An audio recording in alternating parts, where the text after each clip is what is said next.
Atop the Platform. Written by the Seven Saviors. I look back. I didn't want this. I never meant for any of this to happen. But whenever that feeling, that terrible, horrible, wonderful, beautiful sensation grabbed a hold of me, I just couldn't help myself. Not anymore. I tried. For years, I tried to hide it. To keep it a secret from every pony. My family, the princess, well, I didn't really have any friends to keep it a secret from. Nevertheless, I somehow managed to keep it hidden for years. But then I came to Ponyville, and my illness got worse and worse and worse. Up until then, I'd always wondered, always thought about it, dreamed about it, fantasized about what it would be like. But I never acted on it.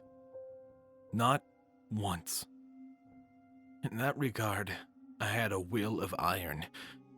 Or at least, I thought I did. But then I moved to Ponyville and everything changed for the worse. Or maybe it was for the better?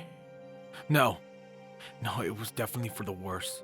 I wouldn't be here right now if it had been for the better. She wouldn't be here with me if it was for the better. My friend, the first true friend I had ever made, wouldn't be. Things had spiraled out of control. There were so many things that should and shouldn't have been. I should have told some pony about my condition before it was too late. Well, I actually had told some pony. She was like me. I thought she could help. I thought we could both work together to overcome our mutual problems. But in the end, us banding together only made things spiral out of control faster, and I only ended up dragging her down with me. Now it was too late for the two of us. The princess shouldn't have sent me to Ponyville. In a big city like Canterlot, the ponies were to be wary, guarded, emotionally and literally. This was especially true during the later hours when the moon was high in the sky and the Royal Guard patrol doubled. In Ponyville, I had discovered that ponies were far more open, friendly, trusting, vulnerable. It was the kind of place where you could leave your door unlocked and not have to worry about burglary or crazy ponies invading your home. Crazy ponies like me. I have a problem. I can't deny that. Ever since I realized there was something wrong with me, I've never denied it. But I could always control myself, put a strong hoof down on these terrible thoughts and feelings that I've had ever since I was a filly. Ever since the exam. Saucy asked me to take care of a baby dragon I'd inadvertently hatched during the incident, but I flat out refused. Something that caught both the princess and I off guard. Even as young as I was, even then I still had no idea of the true depths of my depravity. I realized taking care of a baby with the issues that I had begun to develop wouldn't be a good idea. So I left the dragon alone to be cared for by somebody else entirely under the guise that I wasn't responsible enough to handle such an undertaking. It was a true enough statement after all. In the end, I didn't know who it was that raised him in my stead, but at the very least, I was able to spare him from the corruption that had already taken hold of me. I'm fairly sure I was a normal filly before the exam, but after that happened, something changed. To this day, I'm still not sure what happened exactly, but ever since the entrance exam I nearly failed, I began to have strange, dark thoughts about the ponies around me. Thoughts I wouldn't dare to voice, not even now. Suffice it to say that there were several times I couldn't even look at the color red without feeling ill. For the longest time, I had written it off as some kind of waking nightmare I was having, and the content of those nightmares I kept well hidden for fear of being called a freak or worse. Many years went by, and over time the content within those nightmares began to bleed into my waking thoughts. It became harder and harder to push them aside as I grew older, and it was when some pony had pointed out something out to me one day that I had truly begun to worry. I had been ruminating in my dark thoughts, as was normal by this point, when one of the maidens I had grown acquainted with the castle addressed me. She had asked me who the lucky stallion was. At first I was incredibly confused, but then she explained it to me. Apparently I had been wearing a silly grin on my face and she had assumed I was daydreaming about some new cult friend I had just gotten. That was when I began to get scared.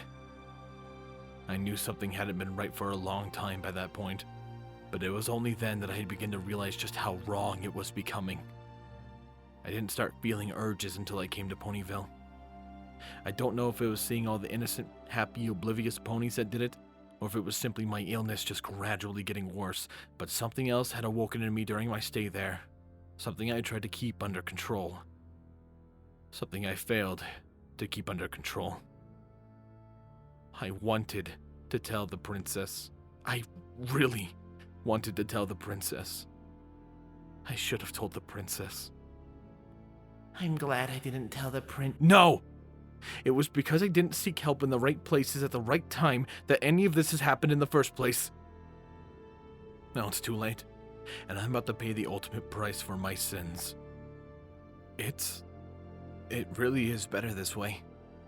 I'm a monster. She's a monster. And we both deserve what's coming to us. If anything good came out of this, though, it was that I had finally met a pony that was just like me. Had the same issues I did. Suffered the same as I did. Saviored every single moment the way I did. Meeting that thoughtful, caring, understanding, wonderful, terrible, evil pony that was so much like me almost made this all worth it. Almost. Princess Celestia told me to make friends when I came to Ponyville. And I made a friend. Octavia. Thank you for sticking with me even now. I know it's too late to apologize now, but I'm sorry you had to go through all of this with me. I'm sorry that you'll never get to realize your dream of being the princess's personal court musician, or help Final achieve her own dreams of making it big in Manhattan. I don't deserve a friend like you. Those poor ponies didn't deserve the horrid, vile things we did to them.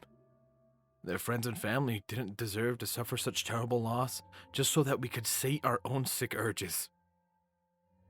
There's a lot of things we don't deserve, but above all, there is one thing that we've earned without a doubt. One thing, perhaps the only thing that we deserve. We both deserve the noose around our necks. The hatred, the scorn, the contempt, the anger, the sorrow, the horror, the disbelief, and the betrayal in each and every one of the ponies' eyes. It hurts, but I can't fault them for it. I can never fault them for it. I'm sorry, Mom. Dad, Shining, Cadence, Princess. You were all so proud of me, and I failed you. I banded together with a group of ponies to save Equestria and returned your sister back to you after all these years, Celestia. But it wasn't enough. I felt the spark, but it wasn't enough to quell the urge. I tried to make friends with those ponies, made an honest effort, but they didn't understand. None of them understood, and I couldn't just tell them. Not like with Octavia. She understood. But that's all over now. In a few moments' time, my life will come to an end. But that doesn't matter. It won't bring back all the ponies who suffered. All the ponies who were left brutally maimed and mentally scarred. And murdered. Yeah, that's right. Murdered. I'm sure you figured it out by now, but Octavia and I, we aren't like other ponies. In fact, I don't believe Equestria's even seen ponies like us in, well, centuries. And you won't ever see any again. Not like us, at any rate. What we did, the things we accomplished, we practically made murder an art form. History will see us as nothing but demons, but there will be those that will wonder. I can see them all now. They're in the crowd. I can see the ones looking in awe and curiosity. They'll look upon our hanging corpses and wonder what it would have been like to do what we did. What it would have felt like. Most of them will not act, I'm sure, but some of them may just go insane enough to try. Some of them will act and will be horrified at what they've done. Some of them will find it to their liking, develop a taste for it like Octavia and I have. Most will get caught, but there will be a rare few who won't make the same mistakes we did. I only wish I could be there to see it all happen. Like it or not, Celestia, we've made our mark in this world. We've done things no pony has seen or ever heard of in several hundred years. You tried to keep your little ponies clean and free of such terrible sins for so long, but we brought them to bear. It may not happen for many years to come, but the seed has been planted, and soon others will know how good it feels. And it does, Celestia. It feels so good to cut the flesh, to break the bone, to hear the screams, the sights, the sounds, the smells. Do you hear me, Celestia? Can you ever understand how much joy it brings to me to snuff out the life of another pony? How much it... No! It's over now. It's over. I'm done. We're done. Nothing will come of this. No pony will follow on our hoofsteps, and with us gone, everything will go back to normal. This? I never figured out what caused me to be this way, but I wish I never had taken that stupid exam. It will forever be my greatest regret. My name is Twilight Sparkle, and Octavia and I are the first two serial killers to taint the land of equestrian centuries, and I can only pray that we'll be the last. Now we stand together, side by side atop a tall wooden platform, surrounded by thousands of screaming angry voices calling out for our own blood, crying out for justice for what's been done, and we await the princess's final judgment. The wooden floor below us has yet to give way, and the noose has yet to tighten, so we are left to watch the crowd and ponder. I look across the crowd with nothing but sorrow, regret, and shame at what I've done. My eyes fall upon my former mentor and her sister, standing atop their altar above the crowd in the back, and I see nothing but cold, hard judgment there. No, there's more. My own despair reflected back in Celestia's eyes. I could see the same in her brother's eyes, my mother's, my father's, Cadence. Cadence won't even look at me. The other elements, my so-called other friends, are there too. Well, most of them. A couple of them weren't so lucky as to get away from me in the end. Still, like every pony else, they have nothing to show but hatred, betrayal, and sadness. I turn away from it all, unable to stomach any more of their rightfully caustic glares.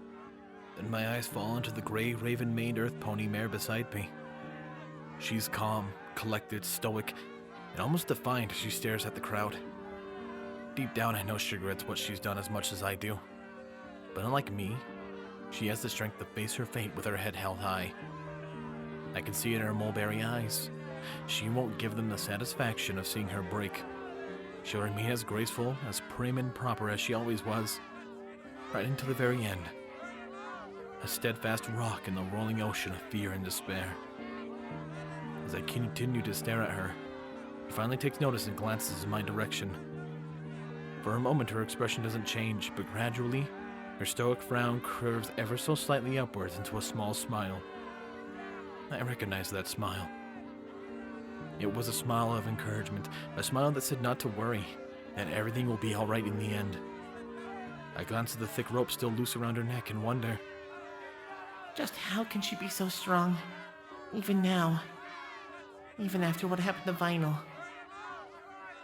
That was the last thought I had before Celestia's harsh words, carried across the entirety of Canterlot by the royal Canterlot voice, cut through the fervent crowd of the enraged ponies. This was it. I started shaking. It started with my legs, then moved upwards and out until my whole body was shivering with fear. I felt sick with it, consumed by it, and my breathing got heavier, faster, even uneven as I listened to Celestia's decree. I turned to Octavia with wide, frantic eyes and saw a face as calm as a summer breeze. She looked back at me and gave me a warm smile. It wasn't much, but did a little to calm my own frayed nerves, and I managed to give her a weak, shaky smile in return. We both turned to Celestia and Luna as the snow-white alicorn gave the words. Her voice is strong and commanding, but I can see the unshed tears in her eyes, even from where I'm standing. With one final command, the ponies standing behind us pull the lever. My eyes slam shut reflectively. An instant later, I feel the wooden beneath my hooves drop under me, and there's no time to scream. In the last seconds of my life, only one thought crosses my mind. May Faust have mercy on our wretched souls.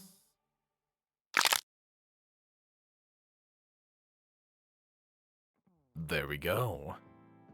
This one was requested by one of my Patreons, Rainflicker. Thank you so much for supporting me, and I hope you've enjoyed your little request. Otherwise from that, this was a rather dark one, and an interesting one to be sure. I really enjoyed making this one.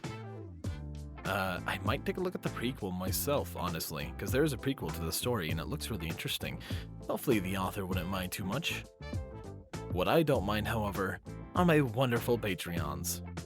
Thank you, my Tier 1 Patreons, Chase Lemaster, Starlight Blaze, Sword Brethren Mordred, Thine Tiny Equine, Squall Windfeather, Stew Hex, and Rainflicker.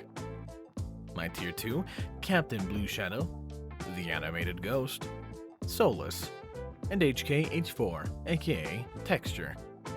And of course, a large thank you to Silent Titan. I appreciate your guys' support so much, and it means a ton to me. If you'd like to also request another story, consider checking out my Patreon. They get priority, but I will of course look at any fics that anyone recommends. I always take a look at them and I like reading. Otherwise, thank you for watching this video. If you want other ways to support, well, your viewership is more than enough. However, liking and subscribing and leaving a comment down below does help a ton, and I appreciate it. Anyways, this has been Firehearth. Have a wonderful day.